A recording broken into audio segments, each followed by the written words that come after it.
Bom dia. Nós vamos ler novamente no livro de Atos dos Apóstolos, capítulo 3.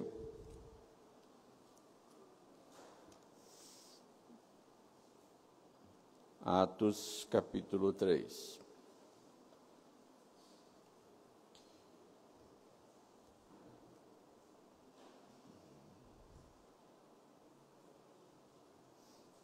O reverendo Diogo não está presente conosco nesta manhã porque ele está sob uma crise de forte sinusite que o impossibilita de estar aqui presente conosco. Estejamos intercedendo diante de Deus pela saúde do reverendo Diogo. Atos capítulo 3. Pedro e João subiam ao templo para a oração da hora nona. Era levado um homem coxo de nascença, o qual punham diariamente à porta do templo chamada Formosa, para pedir esmola aos que entravam. Vendo ele a Pedro e João que iam entrar no templo, implorava que lhe dessem uma esmola.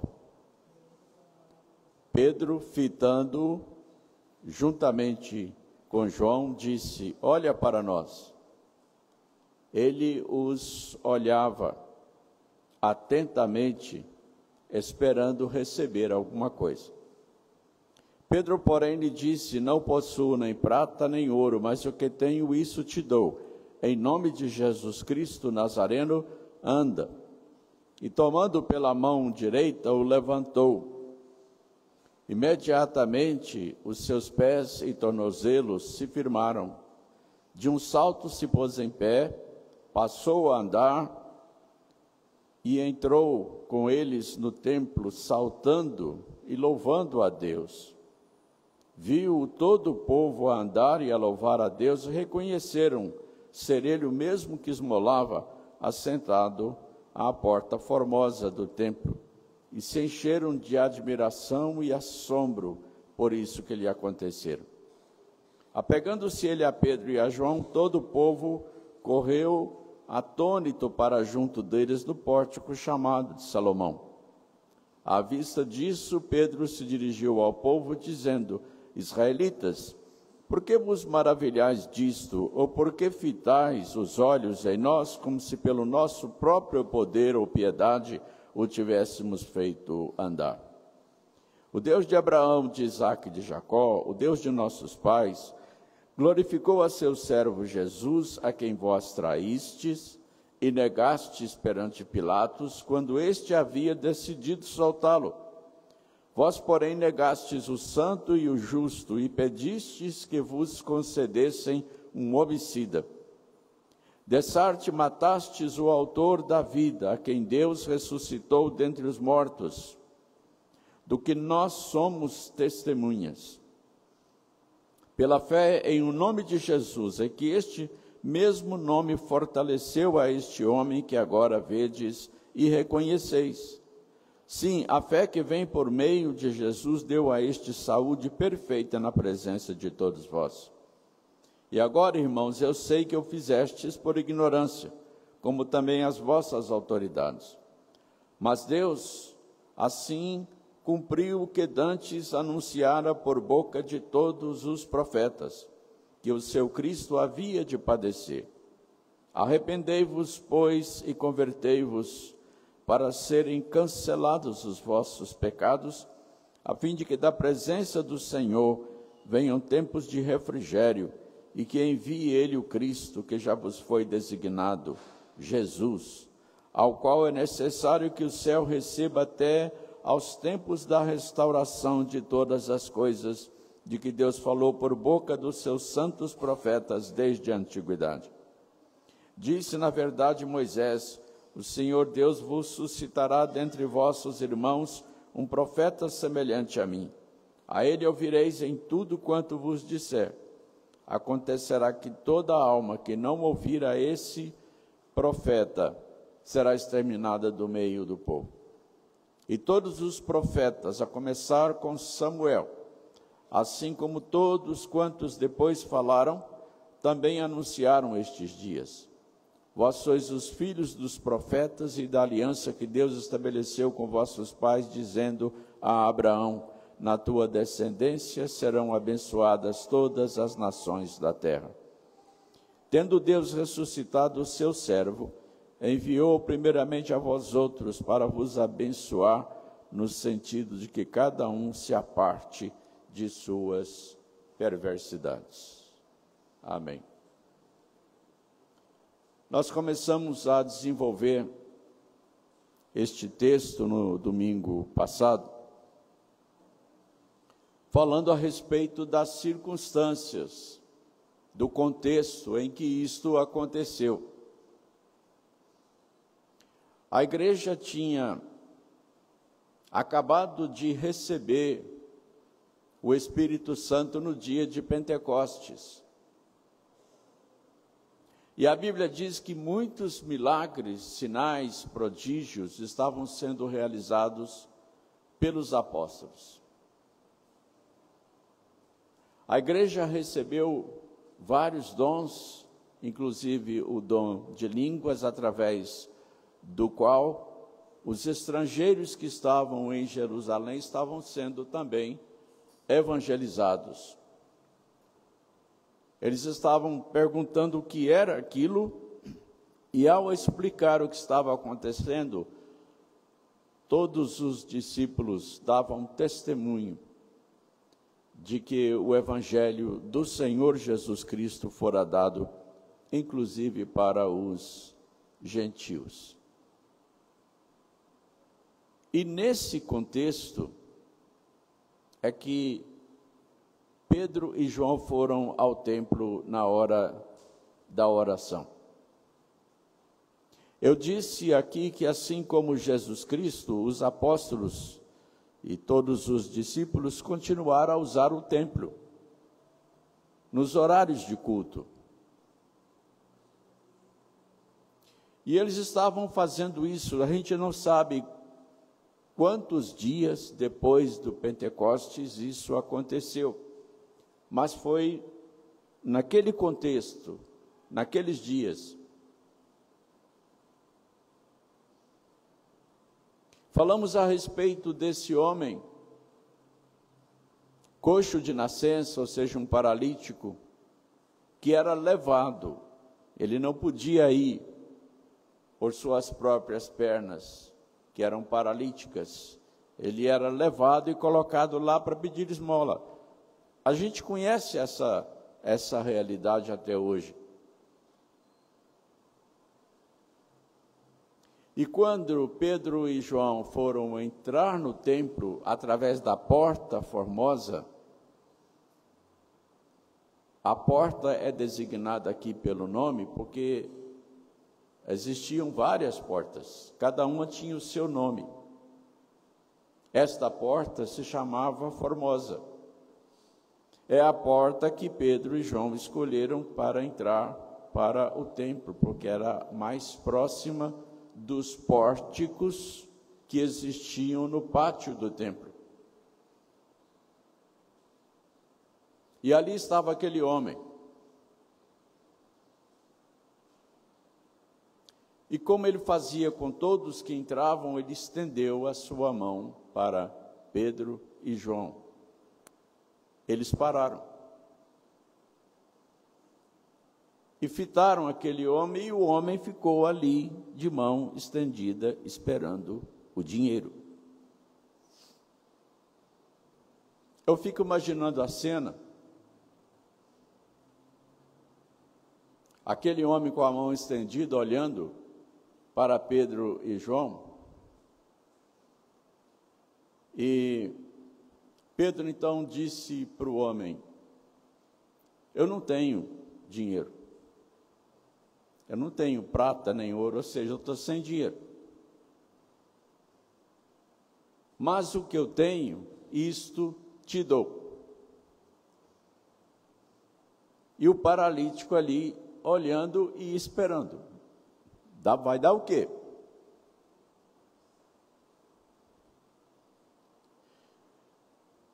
Então, Pedro estende a mão. A mão do homem já está estendida. Pedro estende a mão para pegar na mão do homem. E diz, em nome de Jesus Cristo, levanta. E a mão estendida para ajudar o homem a se levantar. Eu, no lugar daquele homem, vendo aquela mão estendida me pedindo para levantar, eu pensaria assim, esse sujeito está zoando com a minha cara. Que eu não tenho a mínima condição de sequer iniciar um movimento para levantar. Ele está me estendendo a mão pedindo para eu levantar. Mas é aí quando a incredulidade humana domina, é que o poder de Deus atua. E Deus foi à consciência, à mente daquele homem e mandou que ele estendesse a mão. E quando ele estendeu a mão, já era a fé que estava fazendo isso. E então Pedro pega da mão daquele homem e o puxa e o homem se levanta. Ou seja, tudo que estava entrevado, paralisado, entra em movimento. A vida penetra nos membros paralisados.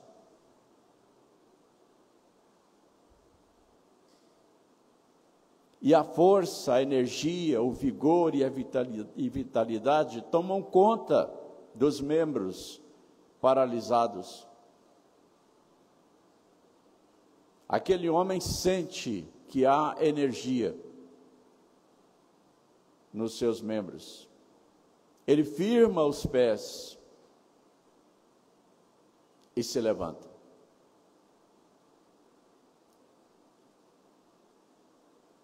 É uma nova realidade. Quando determinadas coisas acontecem conosco, a gente fica como quem sonha. A gente fica duvidando se é real ou não. É como alguém que chega pela primeira vez à beira do mar. É uma experiência única. A pessoa não sabe se está sonhando ou se é real.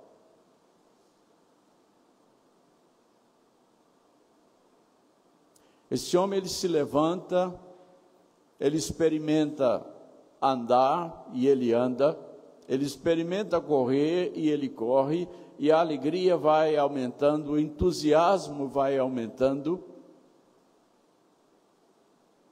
E ele não se contém, porque a alegria agora é descontrolada. Ele entra no templo com Pedro e João, não apenas andando, mas também correndo e saltando, e certamente gritando. Isso chama a atenção do povo. E todo mundo sabe quem é ele. Ele não mudou de semblante. Ele mudou de constituição física. Porque aquilo que era entrevado, paralisado, agora estava em movimento, em franco movimento.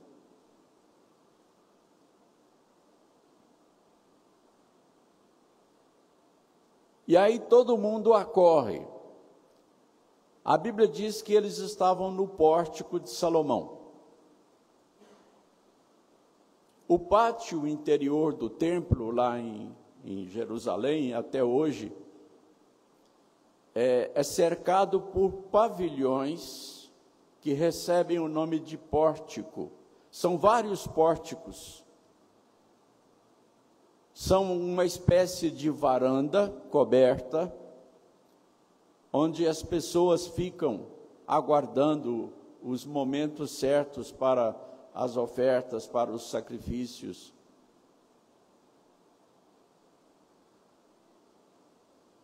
Nesse dia e nessa hora, aquilo estava cheio. Todos os pórticos estavam cheios. E Pedro e João escolheram ficar no pórtico chamado Salomão.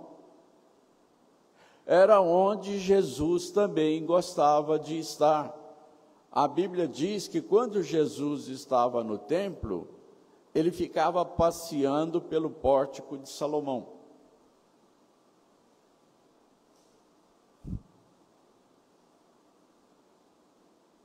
A Bíblia diz que Deus gosta de passear. Lá no Éden, Deus todos os dias, na viração do dia, ele passeava no jardim com Adão e Eva. Jesus gostava de passear pelo pórtico de Salomão. E Pedro e João adquiriram esse hábito, e eles estão agora no pórtico de Salomão, e todo mundo corre para lá, para ver o que está acontecendo, porque eles estão vendo um homem que eles conheciam como entrevado, paralítico, andando, correndo, saltando, gritando. Então Pedro aproveita a oportunidade para dizer o que é que estava acontecendo e por que estava acontecendo.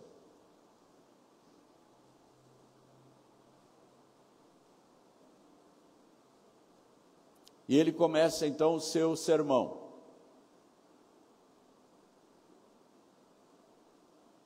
E há duas coisas que se destacam aqui nesse sermão. Coisas de muita consequência até os dias de hoje.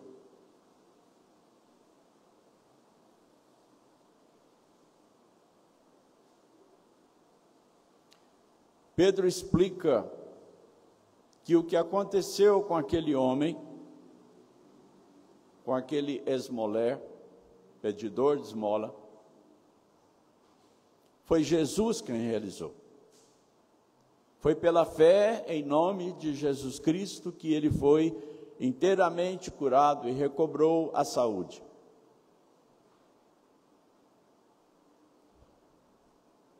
E esse Jesus, diz Pedro, foi aquele que vocês mataram.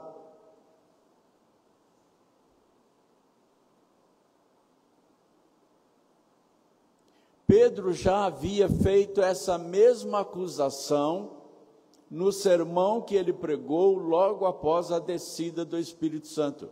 Lembram? Está lá em Atos 2.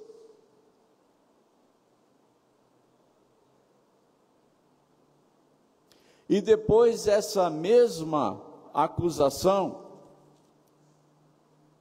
ela é repetida por Paulo na primeira carta que ele manda para os Tessalonicenses, chamando os judeus de assassinos. Essa acusação tem percorrido toda a história até os nossos dias.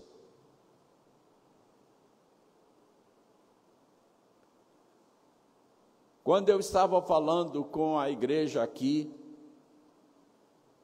a respeito de Jesus e Israel, eu mostrei para vocês aquele artigo escrito por um rabino, dizendo que os judeus negam até hoje que eles tenham matado Jesus. Uma das coisas que os judeus mais odeiam nos cristãos é o fato de os cristãos os acusarem de terem assassinado Jesus. Isso percorreu toda a história e está valendo até hoje. Sabem qual é uma das consequências dessa acusação? É que Adolf Hitler, fundador do nazismo, usou essa mesma acusação para justificar o genocídio que ele cometeu contra os judeus, eliminando mais de 6 milhões de judeus durante a Segunda Guerra. E a acusação que mais pesou contra os judeus, usada por Hitler, foi justamente essa aqui: vocês mataram Jesus Cristo.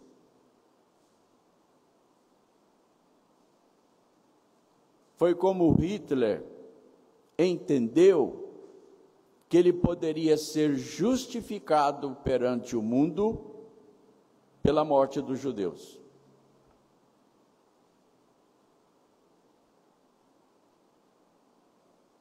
E eu já contei para vocês aqui que na minha infância, todos os anos eu via a Malhação do Judas, em que o boneco que era malhado, que era despedaçado por pauladas, estava representando o povo judeu por ter matado Jesus Cristo.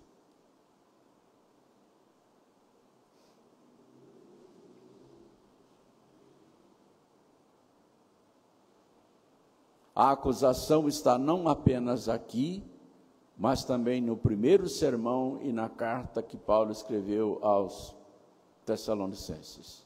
Vocês assassinaram o Filho de Deus.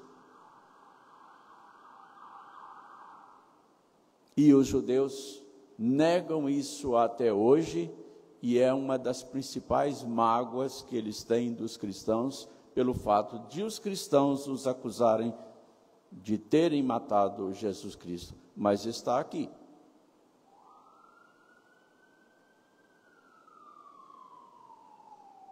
E depois de ter feito as acusações,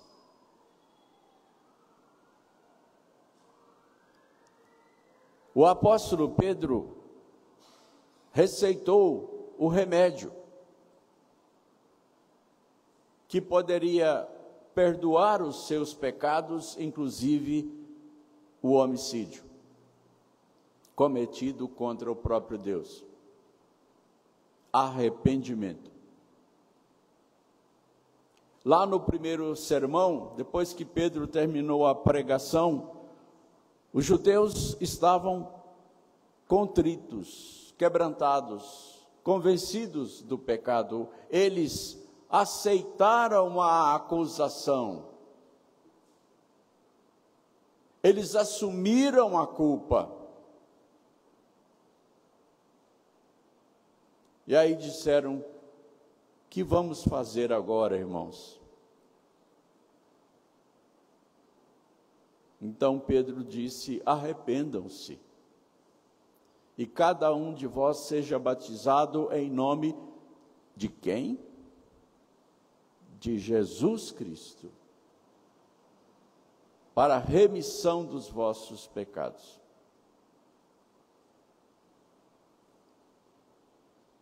Aqui é a mesma coisa, o arrependimento. Sem arrependimento não há perdão, sem arrependimento não há remissão de pecados, sem arrependimento não há vida eterna, sem arrependimento não há salvação.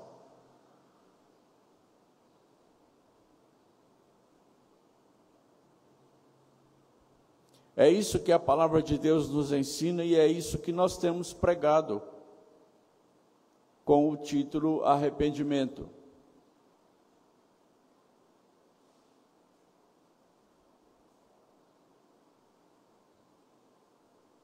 Quando Jesus Cristo estava ensinando a respeito do perdão, ele disse uma coisa que chocou as pessoas que o estavam ouvindo. Jesus Cristo ensinou o seguinte: olha,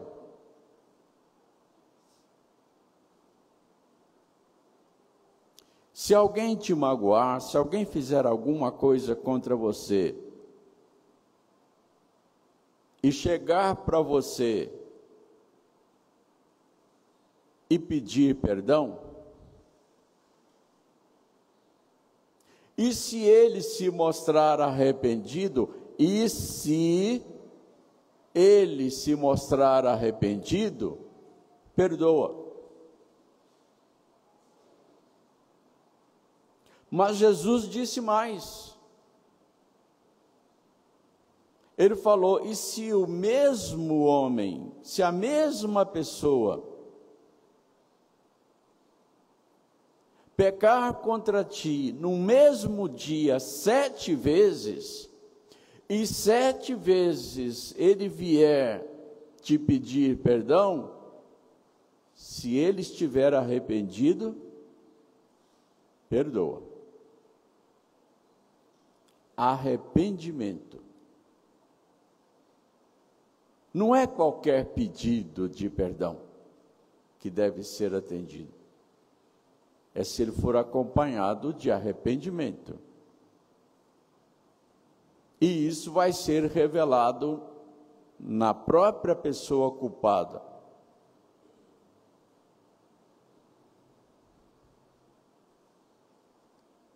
Os discípulos acharam isso tão difícil, que depois desse discurso de Jesus, eles pediram: Senhor, aumenta-nos a fé. Porque às vezes é muito difícil perdoar uma única ofensa. E aí Jesus vem dizendo que se essa mesma pessoa, no mesmo dia, repetir aquela ação 7 vezes, e 7 vezes vier pedindo perdão, se ela estiver arrependida, perdoa.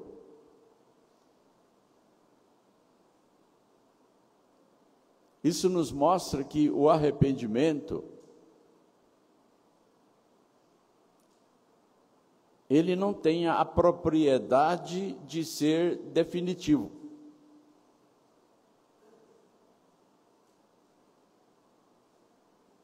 Com relação aos nossos relacionamentos, uns com os outros e nem com Deus. Quantas vezes nós pedimos perdão a Deus no mesmo dia? Eu não sei quanto a vocês, mas eu peço várias vezes. E arrependido. Porque eu sei que sem arrependimento, Deus vai considerar que eu estou ofendendo a Ele. Quantas vezes você pede perdão a Deus em um mesmo dia? Ou você só peca uma vez por dia?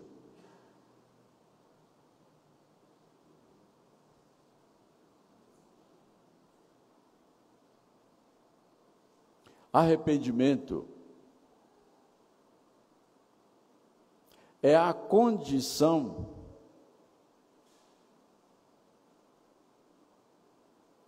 única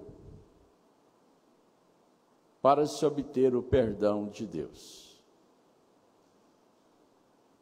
É condição essencial. Os latinos chamam essa condição de sine qua non. É a condição sem a qual você não consegue nada. Qualquer coisa que você precisa obter, que possua uma condição sine qua non, se você não satisfizer aquela condição, você não vai conseguir o que quer. Assim é o perdão de Deus. Precisa ter arrependimento. Quantas vezes no dia, com arrependimento, você pede perdão a Deus?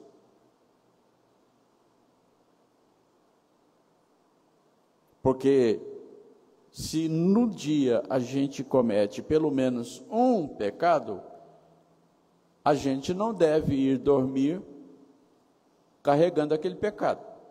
É o que a Bíblia ensina.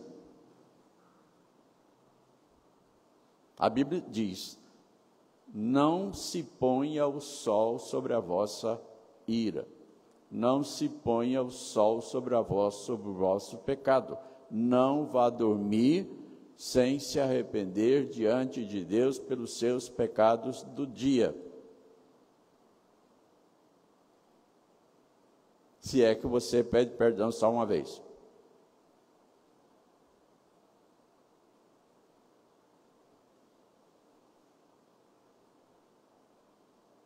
Então Pedro está dizendo: vocês mataram o Salvador. Na hora em que Pôncio Pilatos estava decidido a soltar Jesus Cristo, vocês pediram um criminoso.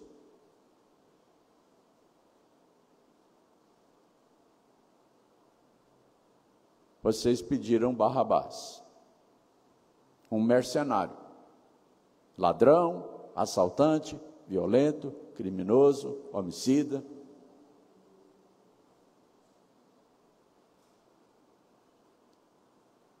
Destastes vós o matastes, disse Pedro.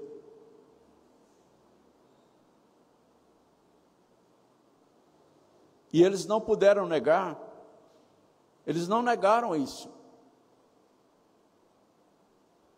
Nas duas vezes em que eles foram acusados, eles não negaram o crime. Nós não podemos negar os nossos pecados quando a palavra de Deus nos acusa. A palavra de Deus nos acusa de cometermos pecados. Se nós não aceitarmos isso, nós não estamos nos arrependendo. E se nós não nos arrependermos, não seremos perdoados.